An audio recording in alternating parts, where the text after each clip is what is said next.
यानी कि अगर हम कुकिंग ऑयल को डेली बेसिस पे इस्तेमाल करते हैं तो उसके क्या असरात हमारे जिस्म पे होते हैं? आपको डेली बेसिस पे कुक तो करना है किसी मीडियम में, लेकिन वो मीडियम आपके पास वेजिटेबल ऑयल नहीं होना चाहिए। वो मीडियम आपके पास कौन से मीडियम नहीं होने चाहिए? सनफ्लावर नहीं होना चाहिए, कैनोला नहीं होना चाहिए, कॉटन सीड ऑयल नहीं होना चाहिए। ये जितने भी सारे वेजिटेबल ऑयल्स हैं ये सारे के सारे गलत हैं, ये नहीं होना चाहिए। ये आपको एक टेबल स्पून भी डेली बेसिस पे इस्तेमाल नहीं करना चाहिए। आपको नेचर के बनाए फैट्स इस्तेमाल करने चाहिए। और अगर आप इसको इस्तेमाल करेंगे तो मैं आपको बताऊं कि जब ये आपकी बॉडी में जाएंगे ये आपके ब्लड की शरियानों को भी ब्लॉक करेंगे। इनमें ये भी एबिलिटी होती है कि आपके सेल में जाके आपके डीएनए जो आपका जेनेटिक मटेरियल होता है, जेनेटिक मेकअप होता है, उसकी ऑक्सीडेशन कर दे, उसका स्ट्रक्चर चेंज कर दे। ओवरऑल ये आपकी बॉडी में जाके बड़ी खतरनाक किस्म के तबाही करने वाले केमिकल्स होते हैं, AGEs, advance glycation end products, जो आपके पास दिल की बीमारियों में भी इन्वॉल्व हैं, कैंसर में भी इन्वॉल्व हैं, अल्जाइमर्स में भी इन्वॉल्व हैं, आपके पास स्किन की एजिंग में भी इन्वॉल्व है, उस सब में भी कन्वर्ट हो सकते हैं। तो आपको ऑफकोर्स डेली बेसिस पे कुकिंग मीडियम इस्तेमाल करना है। कहने का मकसद है कि आपको ये वाला कुकिंग मीडियम इस्तेमाल नहीं करना।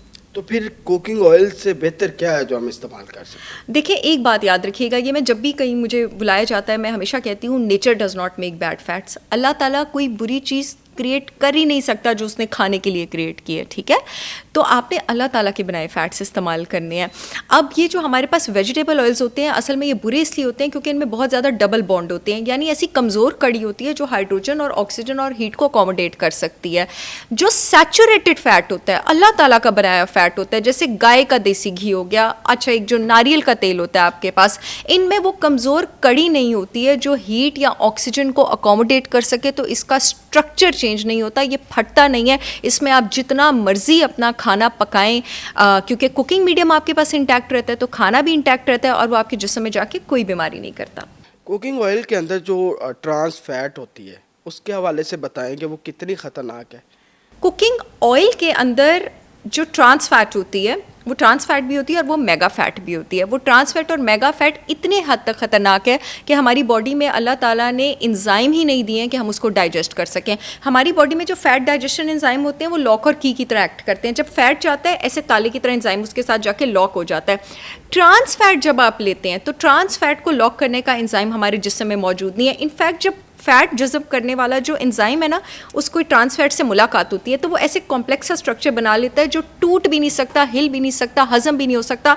अब ये स्ट्रक्चर मेरे जिस्म में जगह जगह जाके फंसेगा, ये मेरी सेल्स में भी फंसेगा, ये जाके खून की शरियानों में भी फंसेगा, ये वहाँ पे ब्लॉकेज भी करेगा। जब ब्लॉकेज करेगा तो ब्लड प्रेशर रेज होगा, आपको दिल की बीमारियाँ होंगी। यही अगर आपके दिमाग की वेसल्स में ब्लॉकेज होगी तो आपको स्ट्रोक हो सकता है, हेमरेज हो सकता है। और आपको पता है आपके पास आज अल्जाइमर्स डिजीज़ जिसमें आपकी याददाश्त चली जाती है, उसकी बहुत बड़ी वजह आपके पास दिमाग में सोजिश और इन्फ्लेमेशन का ज़्यादा होना है, जिसकी वजह से दिमाग के सोचने वाले एरिया का स्ट्रक्चर श्रिंकेज होना शुरू हो जाती है। वो भी इन वेजिटेबल ऑयल्स की वजह से होता है। क्या कुकिंग ऑयल से भी वज़न में इजाफा हो सकता है? एब्सोल्युटली हो सकता है। जितने भी वेजिटेबल ऑयल्स जो हैं जिनमें जब आप फ्राई करते हैं, कुक करते हैं, बिकॉज आपकी बॉडी में एंजाइम्स ही नहीं है कि वो इसको डाइजेस्ट कर सकें, तो उससे आपके वज़न में इजाफा हो सकता है। आपकी जब आपकी फ़ैट वाली साइकिल को आप सैचुरेट कर देते हैं ना, यानी उतना फ़ैट आप ट्रांस फैट ले लेते हैं जिसको जिस्म हज़म नहीं कर सकता, तो वो फिर दूसरी साइकिल की तरफ डाइवर्ट कर जाता है। वो जिस साइकिल की तरफ डाइवर्ट कर जाता है उसको ग्लूकोनियोजेनेसिस कहा जाता है, यानी बॉडी में कार्ब लोड ज़्यादा होना शुरू हो जाता है। अगर आपकी डाइट में वेजिटेबल ऑयल्स में बने खाने ज़्यादा हैं, तले खाने ज़्यादा हैं, तो आपके जिस्म की फैट साइकिल सैचुरेट होगी, वो कार्बोहाइड्रेट मेटाबॉलिज्म की तरफ जाएगी, आपके ब्लड में ग्लूकोज ज़्यादा होगा, मोटापा स्टार्ट होगा, डायबिटीज स्टार्ट होगा, बांझपन स्टार्ट होगा, PCOS स्टार्ट होगा, ब्लड प्रेशर ज़्यादा होगा, कोलेस्ट्रॉल ज़्यादा होगा। अच्छा, मुख्तलिफ इकसाम के कुकिंग ऑयल हैं, जैसे जैतून का तेल, सूरजमुखी का तेल और नारियल का तेल। इसमें से ज़्यादा कौन सा फ़ायदेमंद? देखिए जी, ज़्यादा फ़ायदेमंद हैं तो मैंने निकाले हैं। अगर सूरजमुखी का तेल फ़ायदेमंद होता तो मैं निकालती। मुझे अगर कैनोला ऑयल फ़ायदेमंद होता तो मैं निकालती। ना सूरजमुखी का ऑयल फ़ायदेमंद है, ना कैनोला ऑयल फ़ायदेमंद है। जैन ये वही वेजिटेबल ऑयल्स हैं जिनकी मैंने शुरू में और इनके नुकसानात की बात की है। नारियल और जैतून का तेल बहुत फ़ायदेमंद है। मेरी brand holistic wisdom by Sahar Chawla ने भी 100% ऑर्गेनिक कोकोनट ऑयल और 100% organic extra virgin olive oil launch किए हैं। पूरे पाकिस्तान में शिपमेंट हो रही है। आप लोग चाहें तो www.holisticwisdombysaharchavla.com पे जाके ऑर्डर कर सकते हैं। मेरा ऑफिशियल पेज डॉक्टर साहर चावला पे भी उसका लिंक मौजूद है। मैं आपको इनका फ़ायदा भी बता दूं और इनके लॉन्च करने की वजह भी बता दूं। जो नारियल का तेल होता है उसके स्ट्रक्चर में वो कड़ी ही नहीं होती है जो वो हीट और ऑक्सीजन को अकोमोडेट करे, वो सैचुरेटेड फैट होता है और उसका स्मोक पॉइंट हाई होता है। स्मोक पॉइंट क्या चीज़ है?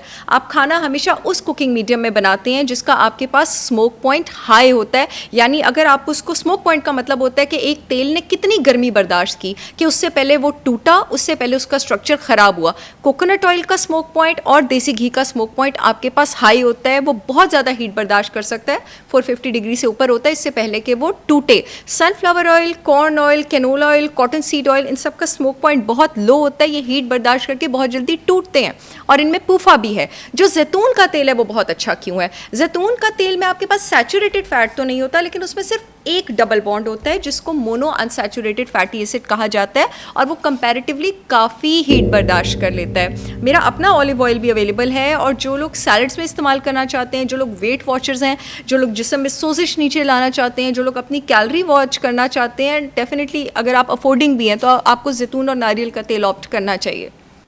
कुकिंग ऑयल से दिल की बीमारियां ये भी हो रही हैं?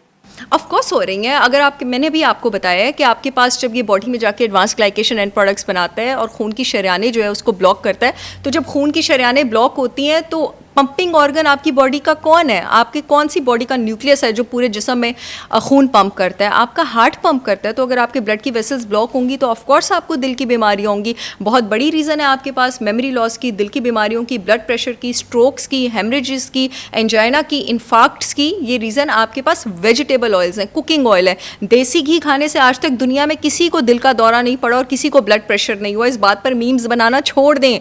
ये दिल का दौरा और ब्लड प्रेशर जो है आपको वेजिटेबल ऑयल्स खाने से होता है। कुकिंग ऑयल के सही दर्जा हरारत पर इस्तेमाल करने की क्या अहमियत है? मैंने अभी आपको एक चीज़, एक टर्म बताई है जिसको स्मोक पॉइंट कहा जाता है।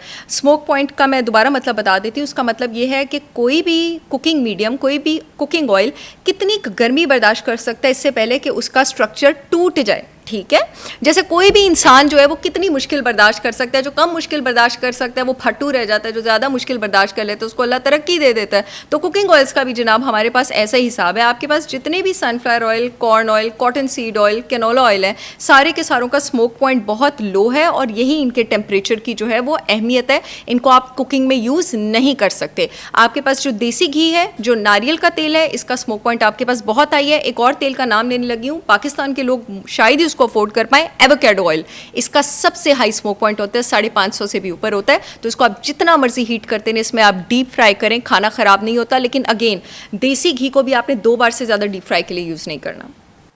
मुख्तलिफ मेथड्स हैं कुकिंग के, जैसे भूनना, उबालना या भूनना उबालना, इसकी सेहत पर क्या असर?